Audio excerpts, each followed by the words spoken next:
रचना का एडमिशन दिल्ली के एक कॉलेज में हो गया। रचना बहुत खुश थी। रचना के पापा कानपुर के देहात के एक स्कूल में टीचर थे। बेटी को इतने बड़े शहर में भेजने से घबरा रहे थे।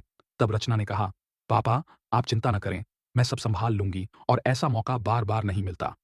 अपने पापा को किसी तरह समझा बुझाकर रचना दिल्ली के लिए रवाना हुई। घर से निकली तो मम्मी पापा उसे बस में बैठाने आए। रचना के पापा दीनानाथ जी चाहते थे वे उसे दिल्ली तक पहुंचाकर आए, लेकिन रचना ने मना कर दिया। रचना की मां शांति जी की आंखें नम थीं। तीनों बस स्टैंड पर खड़े थे। कुछ ही देर में बस आ गई। रचना अपना सारा सामान बस में चढ़ाने लगी। फिर मम्मी के गले लगकर उसने विदा ली। बस में खिड़की के सहारे सिर टिकाकर अपने गांव को निहार रही थी। रचना को लग रहा था जैसे सब छूटा जा रहा है। बस उसे कानपुर तक ले जाती, वहां से उसे ट्रेन से दिल्ली जाना था। रचना को बैठे बैठे बचपन की बातें याद आ रही थीं। कैसे उसकी मम्मी उसे प्यार से खाना खिलाती थीं और उसके पापा सुबह सुबह उसे उठाकर पढ़ने के लिए बिठा देते थे। मम्मी पापा को याद करते करते एक बार तो उसका मन किया कि बस से उतरकर वापस चली जाए। रचना के मन में कई ख्याल उमड़ रहे थे। मुझे नहीं जाना अपने मम्मी पापा को छोड़कर, क्या हो जाएगा दिल्ली जाकर, ज्यादा पढ़कर भी क्या करेगी, पढ़ाई पूरी करते ही शादी कर दी जाएगी। अपना घर परिवार छोड़कर जाना उसे अच्छा नहीं लग रहा था। वह बस से उतर जाना चाहती थी। रचना की आंखें नम हो गई थीं। दुपट्टे से आंखों को पोंछते हुए उसके मन में कुछ और विचार आने लगे। ऐसा भी तो हो सकता है, दिल्ली में पढ़ाई के बाद अच्छी नौकरी मिल जाए, एक मकान लेकर मम्मी पापा को यहीं बुला लूंगी। कुछ सालों की ही तो बात है। इन्हीं ख्यालों में डूबती उतरती रचना की तंद्रा तब टूटी जब कंडक्टर ने आवाज लगाई, कानपुर स्टेशन आने वाला है, सभी सवारियां अपना सामान लेकर गेट पर आ जाएं। इसके बाद बस सीधे बस स्टैंड पर रुकेगी। रचना ने जल्दी से अपना बैग और सूटकेस संभाला और बस के रुकते ही वह कानपुर स्टेशन पर उतर गई। बस से उतरकर उसे थोड़ा डर लग रहा था। अभी तक तो मम्मी पापा, काश आया था, अपना गांव था। अब वह शहर की भीड़-भाड़ के बीच अकेली खड़ी थी। प्लेटफॉर्म पर पहुंची तो ट्रेन खड़ी थी। रचना जल्दी से ट्रेन में चढ़ गई। अपनी सीट पर पहुंचकर उसने सामान सेट किया और बैठ गई। ट्रेन यहीं से शुरू होती है, इसलिए टाइम पर ट्रेन ने सरकना शुरू कर दिया। 12 घंटे के बाद ट्रेन नई दिल्ली रेलवे स्टेशन पर पहुंची। रचना बाहर आई तो टैक्सी और ऑन्टो वाले उसके पीछे लग गए।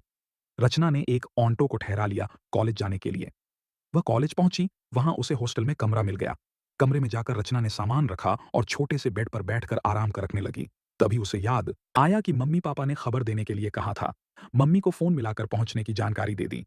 रचना की रूम पार्टनर प्रिया थी, जो कि उसकी सीनियर भी थी। बहुत ही सुलझी हुई लड़की थी। जल्द ही दोनों में दोस्ती हो गई। रचना ने कॉलेज जाना शुरू कर दिया। कॉलेज में उसने देखा कि वहां स्टूडेंट पढ़ने कम और मौज मस्ती करने ज्यादा आते थे। रचना अपने खाली समय में लाइब्रेरी में बैठकर पढ़ती रहती थी। एक दिन वह पढ़ रही थी, तभी प्रिया को अपनी ओर आते देखकर वह मुस्कुराने लगी। अरे प्रिया, तुम और लाइब्रेरी में, तुम तो कभी यहाँ नहीं आती। प्रिया ने फटाफट रचना की किताब बंद कर दी। आज सब घूमने जा रहे हैं, तू भी चल। रचना ने पीछा छुड़ाते हुए कहा, प्रिया, मुझे ये सब पसंद नहीं, अभी बहुत पढ़ाई करनी है, तुम सब जाओ। लेकिन प्रिया नहीं मानी और उसे जबरदस्ती अपने साथ ले गई। पूरा ग्रुप दिल्ली से कुछ दूर एक हिल स्टेशन पर पहुंच गया। सभी अपने पार्टनर के साथ घूम रहे थे। रचना एक पेड़ के नीचे बैठकर आसपास के नजारों को देख रही थी। तभी उसी की क्लास में पढ़ने वाला सचिन उसके पास आया। अरे रचना, तुम यहाँ अकेले बैठे हो, प्रिया कहाँ है? रचना अचानक चौंक जाती है, क्योंकि इससे पहले उसने कभी सचिन से बात नहीं की थी। वह यहीं होगी, अभी आ जाएगी। ये सुनकर सचिन हंसने लगा। यहाँ सब अपने पार्टनर के साथ घूम रहे हैं, वो तो अब वापसी में ही मिलेगी। यह सुनकर रचना भी हंसने लगी।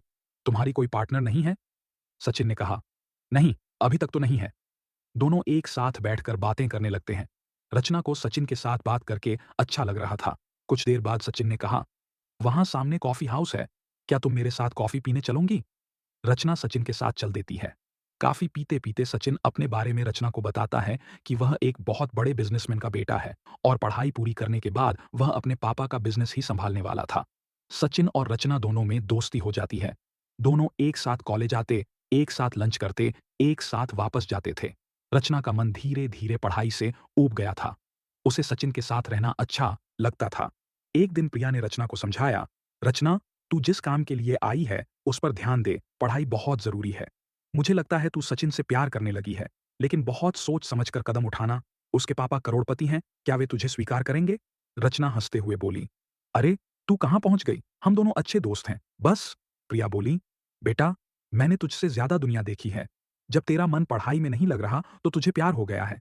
अगर मेरी बात पर विश्वास नहीं है तो एक हफ्ते तक सचिन से मत मिल। रचना उसकी बात टालने के लिए बोल देती है, हाँ, हाँ, इसमें कौन सी बड़ी बात है? रचना ने बोल तो दिया, लेकिन वह रात भर सो नहीं पाई। वह सचिन से दूर नहीं रह सकती थी। सुबह होते ही वह प्रिया से बोली, हाँ, तू ठीक कह रही थी। मुझे लगता है सचिन से प्यार हो गया है। लेकिन अब क्या करूं? प्रिया बोली, बस कुछ नहीं।